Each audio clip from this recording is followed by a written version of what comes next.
नमस्कार विद्यार्थी मित्रों, श्रेयस विद्यालय हिंदी माध्यम। आज मैं 8वीं कक्षा में गणित में प्रकरण नंबर 3 चतुर्भुजों को समझना, उसमें प्रश्नावली 3.2 पढ़ाऊंगी। तो विद्यार्थी मित्रों, हम बात करते हैं प्रश्नावली 3.2 की।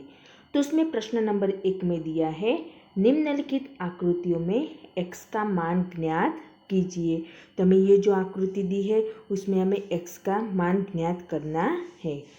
तो हमें ये आकृति एक ही बात करते हैं।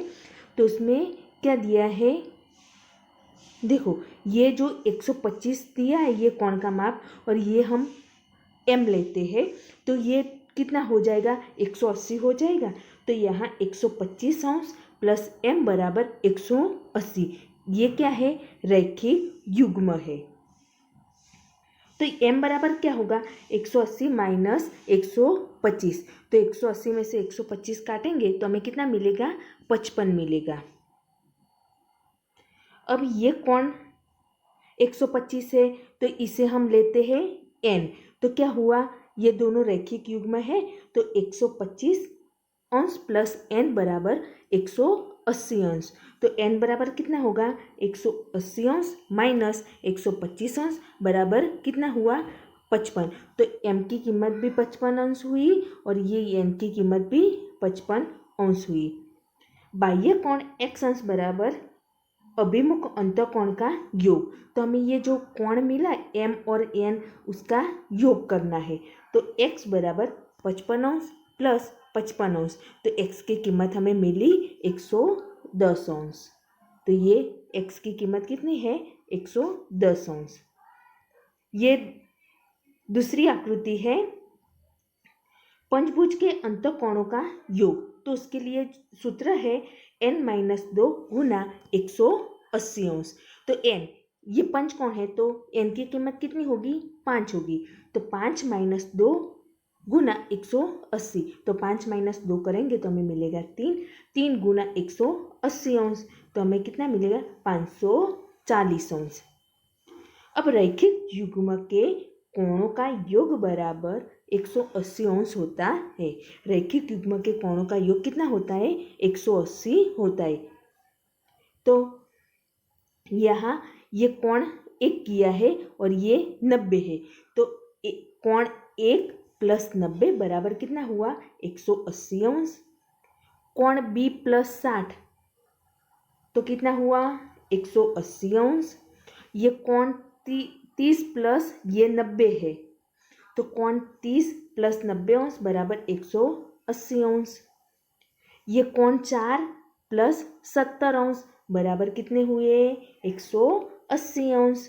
ये कोण 5 प्लस x बराबर कितना हुआ, 180 अंश।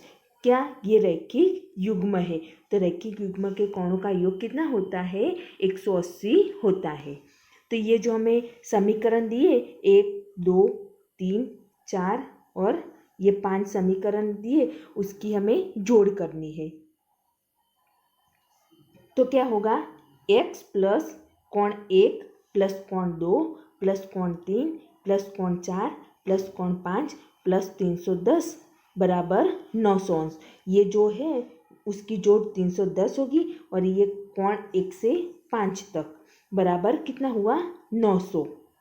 अब x प्लस ये पंचकोण का योग कितना होता है, देखो 540 अंश। तो ये x प्लस 540 अंश प्लस 310 अंश बराबर 900 अंश। तो x प्लस 540 अंश प्लस 310 अंश करेंगे तो हमें कितना मिलेगा, 850 अंश बराबर 900 अंश। तो x बराबर 900 अंश माइनस 850 अंश, तो हमें x की कीमत मिलती है 50 अंश। तो ये जो x है उसकी कीमत है 50 अंश। तो ये x 50 अंश का कोण है। प्रश्न नंबर 2, एक समबाहुभुज के प्रत्येक बाह्य कोण की माप ज्ञात कीजिए। तो हमें बाह्य कोण की माप ज्ञात करना है। तो 9 भुजाएं, तो क्या आएगा, बहुभुज का कोण योग बराबर n-2 गुना 180 अंश। अब n कितने हैं, 9 भुजाएं, तो 9 माइनस 2 गुना 180 अंश। तो क्या मिलेगा 7 गुना 180 अंश बराबर 1260 अंश। तो प्रत्येक अंतःकोण के माप बराबर बहुभुज के अंतःकोणों का कुल योग बटे में भुजाओं की संख्या। तो हमें ये बहुभुज का कोण का योग कितना है 1260 अंश बटे में भुजाएं कितनी है 9 भुजाएं। तो 1260 अंश बटे में 9, तो हमें जवाब कितना मिलता है 140 अंश। तो प्रत्येक बाह्य कोण के माप बराबर 180 में से 140 अंश काटते हैं तो हमें कितना मिलता है 40 अंश। तो प्रत्येक बाह्य कोण के माप बराबर 40 अंश। अब हमें दूसरा दिया है 15 भुजाएं। तो बहुभुज के बाह्य कोणों का कुल योग कितना हुआ 360 अंश। प्रत्येक बाह्य कोण के माप, तो क्या होगा बहुभुज के अंतःकोणों का कुल योग बटे में भुजाओं की संख्या। तो ये कितना आएगा 360 अंश बटे में 15 बराबर कितना आया 24 अंश। प्रश्न नंबर 3, एक समबाहुभुज की कितनी भुजाएं होगी यदि एक बाह्य कोण की माप 24 अंश हो। तो माना भुजा की संख्या कितनी है n है, हमें भुजाएं ढूंढनी है।